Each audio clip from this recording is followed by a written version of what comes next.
గత కొన్ని రోజులుగా బెట్టకు గురైన పత్తి చేలు ఇటీవల కురిసిన వర్షాలకు కుదురుకున్నాయి. అయితే అక్కడక్కడ చీడపీడులు ఆశించి తీవ్రంగా ఇబ్బంది పడుతున్నాయి. ముఖ్యంగా రసం పీల్చే పురుగుల తాకిడి ఎక్కువగా ఉండటం వల్ల ఆకులు రంగు మారిపోయి మొక్కలు సరిగా ఎదగటం లేదంటూ రైతులు ఆందోళన చెందుతున్నారు. వీటితో పాటు గులాబీ రంగు పురుగు కూడా తీవ్ర ఇబ్బందులకు గురి చేస్తోంది. వీటి నివారణకు చేపట్టాల్సిన సమగ్ర యాజమాన్యం గురించి తెలియజేస్తున్నారు ప్రధాన శాస్త్రవేత్త రామ్ ప్రసాద్.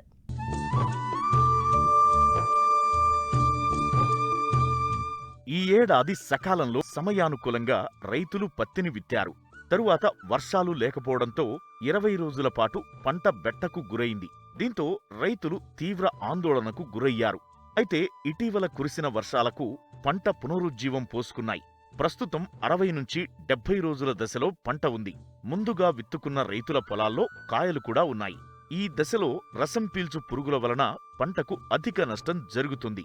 ఇవి మొక్కల నుంచి రసం పీల్చడం వల్ల పెరుగుదల తగ్గిపోయి దిగుబడులపై ప్రభావం తీవ్రంగా ఉంటుంది. వీటి నివారణకు పాటించాల్సిన సమగ్ర యాజమాన్య చర్యల గురించి తెలియజేస్తున్నారు వరంగల్ ప్రాంతీయ వ్యవసాయ పరిశోధనా స్థానం సీనియర్ శాస్త్రవేత్త డాక్టర్ రామ్ ప్రసాద్. ఈ సంవత్సరము పత్తి పంట చూసుకున్నట్టయితే మన తెలంగాణ రాష్ట్రంలో సుమారుగా 19.5 లక్షల హెక్టార్లలో విస్తీర్ణంలో విత్తుకోవడం జరిగింది. అయితే ప్రస్తుతం పత్తి పంట దశ చూసుకున్నట్టయితే సుమారుగా 60 నుండి 70 రోజుల దశలో ఉన్నది. కొద్దిగా ముందుగా వేసిన పత్తిలో ఆల్రెడీ మనకు కాయలు కూడా ఏర్పడడం అనేది గమనించవచ్చు. అలాగే కొన్ని చోట్ల ఏంటంటే ఇప్పుడిప్పుడే పూత దశలో రావడం జరిగింది. అయితే ప్రస్తుతం పత్తి పంట ఈ పూత దశలో ఉంది కాబట్టి మరి ప్రస్తుతము ఉన్న వాతావరణ పరిస్థితుల దృష్ట్యా చూసుకున్నట్టయితే ముఖ్యంగా మొన్నటి వరకు వర్షాలు, ఆ తర్వాత అధిక ఉష్ణోగ్రతలతో బెట్ట వాతావరణం వల్ల మనకు ప్రస్తుతం చూసుకున్నట్టయితే పత్తిలో ముఖ్యంగా రసం పీల్చే పురుగుల్లో ఈ తామర పురుగు ఒకటి, అలాగే పేనుబంక, తర్వాత పచ్చదోమ ఉధృతి అనేది కనబడుతున్నది. అయితే వీటితో పాటు ఏంటంటే మనకి గులాబీ రంగు కాయతొలుచు పురుగు అనేది గత నెలలో చూసుకున్నట్టయితే ఎక్కడైతే ముందుగా వేసిన పత్తిలో ఫ్లవరింగ్లో గులాబీ రంగు కాయతొలుచు పురుగు అనేది అక్కడక్కడ గుడ్డి రూపంలో కనబడడం జరిగింది. బట్ ఇప్పుడు ప్రస్తుతం అయితే ఎక్కడ కూడా ఇంకా చాలా రేర్గా ఈ గుడ్డి పువ్వు రూపంలో గులాబీ రంగు యొక్క కాయతొలుచు పురుగు యొక్క ఉధృతి అనేది మనకు కనబడుతుంది. సో దానికి గాను కూడా మనము లింగాకర్షక బుట్టలు పెట్టుకోవాలని చెప్పి రైతులను ఎప్పటికప్పుడు అప్రమత్తం చేస్తున్నాము. అయితే మరి ప్రస్తుతం ఉన్న రసం పీల్చే పురుగుల నివారణ చూసుకున్నట్టయితే మరి ఇప్పుడు ప్రస్తుతం బెట్ట వాతావరణం కాబట్టి ఈ తామర పురుగు యొక్క ఉధృతి అనేది బాగా కనబడుతుంది. కాబట్టి ఈ తామర పురుగులు ఏంటంటే ముఖ్యంగా ఆకు అడుగు భాగాన తల్లి పిల్ల పురుగులు చేరి రసాన్ని పీల్చడం వల్ల ఆకులన్నీ కూడా పైకి ముడుచుకుపోవడము, అలాగే ఆకులు అస్తవంకర్లు తిరగడం, మొక్క పెరుగుదల కూడా మనకు బాగా కుంటిపడిపోవడం అనేది గమనించవచ్చు. తర్వాత దశలో ఏంటంటే ఎప్పుడైతే ఈ తామర పురుగు యొక్క ఉధృతి బాగా కనబడినట్టయితే మనకు తర్వాత దశలో దిగుబడి కూడా బాగా తగ్గే అవకాశం ఉంది. కాబట్టి మరి దీన్ని దృష్టిలో పెట్టుకొని ఈ తామర పురుగును మనం కంట్రోల్ చేసుకోవాలంటే ఈ రసం పీల్చే పురుగుల్లో మనకి ఈ థయోమితాక్సమ్ అనే మందును 0.2 గ్రామ్స్ లీటర్ నీటికి, లేదా ఈ ఎస్టాపాంప్రిడ్ అనే మందును 0.2 గ్రామ్స్ లీటర్ నీటికి, లేదా డయాఫెన్థయూరాన్ అనే మందును 1.25 గ్రాములు లీటర్ నీటికి, ఫ్లోనికామిడ్ అనే మందును 0.3 గ్రామ్స్ లీటర్ నీటికి, ఈ ఏవేని మందులు వీటిని మనం మార్చి పిచికారు చేసుకుంటూ ఉండాలి. అడపాదడప మధ్యలో మనము ఈ వేప కషాయం కానీ వేప నూనె కానీ మనం పిచికారు చేసుకున్నట్లయితే ఈ పురుగు యొక్క ఉధృతిని మనం తగ్గించుకోవచ్చు.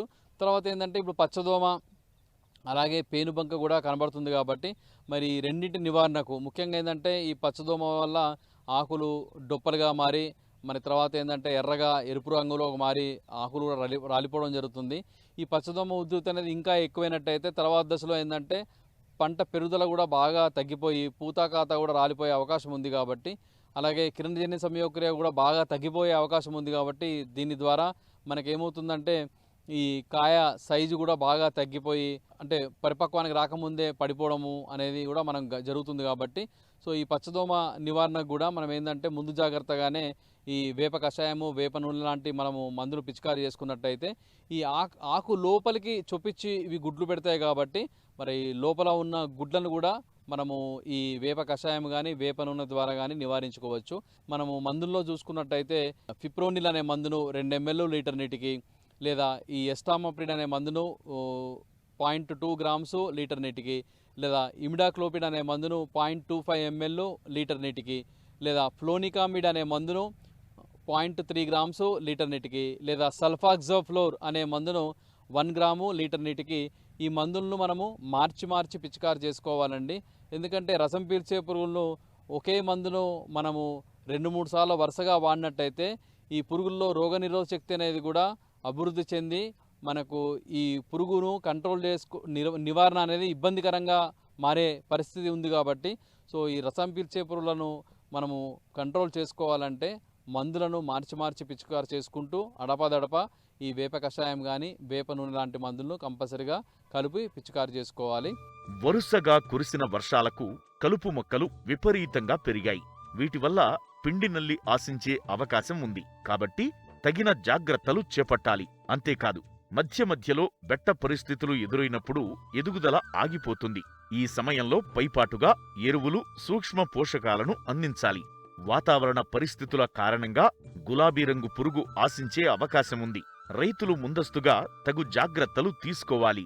ఈ కలుపు సమస్య ముఖ్యంగా వయ్యారబామ కానీ తుత్తూరు బెండ లాంటి కలుపు మొక్కలు కూడా బాగా పెరగడం వల్ల ఈ పిండి నల్లి కూడా ఆశించే అవకాశం ఉంది. కాబట్టి ఈ కలుపు మొక్కల ద్వారా సో మరి పిండి నల్లి ఎక్కడైతే కనబడుతుందో దాన్ని మనం అక్కడ చేత్తోనే నులిపేయడము, లేదా అంటే బాగా మొక్కల మీద ఆశించినట్టయితే ఆ మొక్కలను తీసి నాశనం చేయడము అనేది చేయొచ్చు.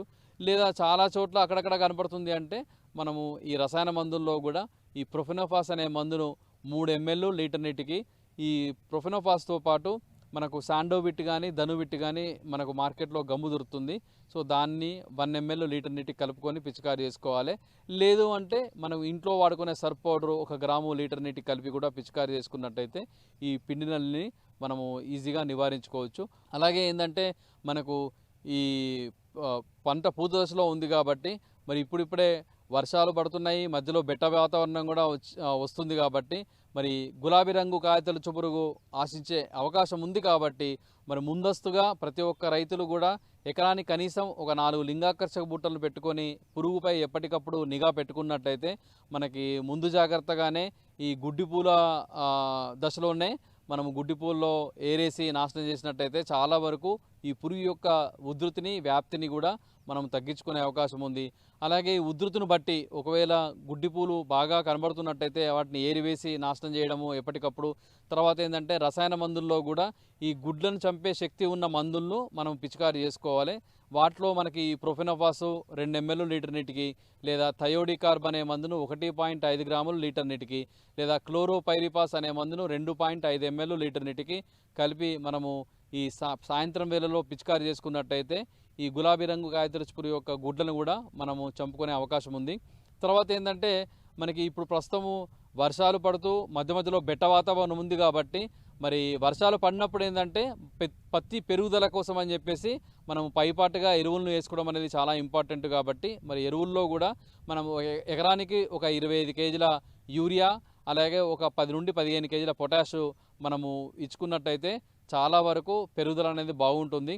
తర్వాత ఏంటంటే ఒకవేళ మనకి వర్షాలు లేక ఒకవేళ యూరియా, పొటాషు అనేది వేసే పరిస్థితి లేనప్పుడు మరి బెట్ట పరిస్థితులు ఏర్పడినప్పుడు మొక్క పెరుగుదల అనేది బాగా తగ్గిపోయే అవకాశం ఉంది. కాబట్టి మరి పైపాటుగా కూడా మనము ఈ పోషకాలను పిచికారి చేసుకోవచ్చు.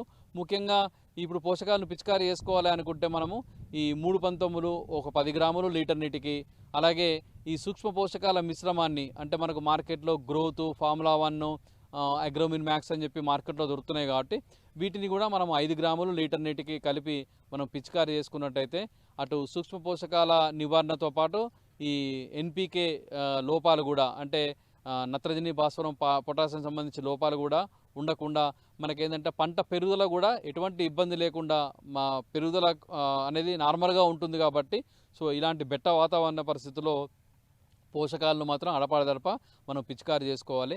సో ఇవి ప్రస్తుతము మనము పత్తిలో చేపట్టవలసిన ముఖ్యమైన విషయాలు. వీటితో పాటు ఏంటంటే మనము అడపాదడప మనకి ఇంకా అవకాశం ఉంది. కాబట్టి ఈ గొర్రు గుంటకలతో కూడా అంతరకృషి చేసుకున్నట్టయితే ఈ పత్తిలో మనకి ఈ కలుపు నివారణతో పాటు మనము తర్వాత దశలో పత్తిలో మంచి దిగుబడులు సాధించడానికి అవకాశం ఉంటుంది.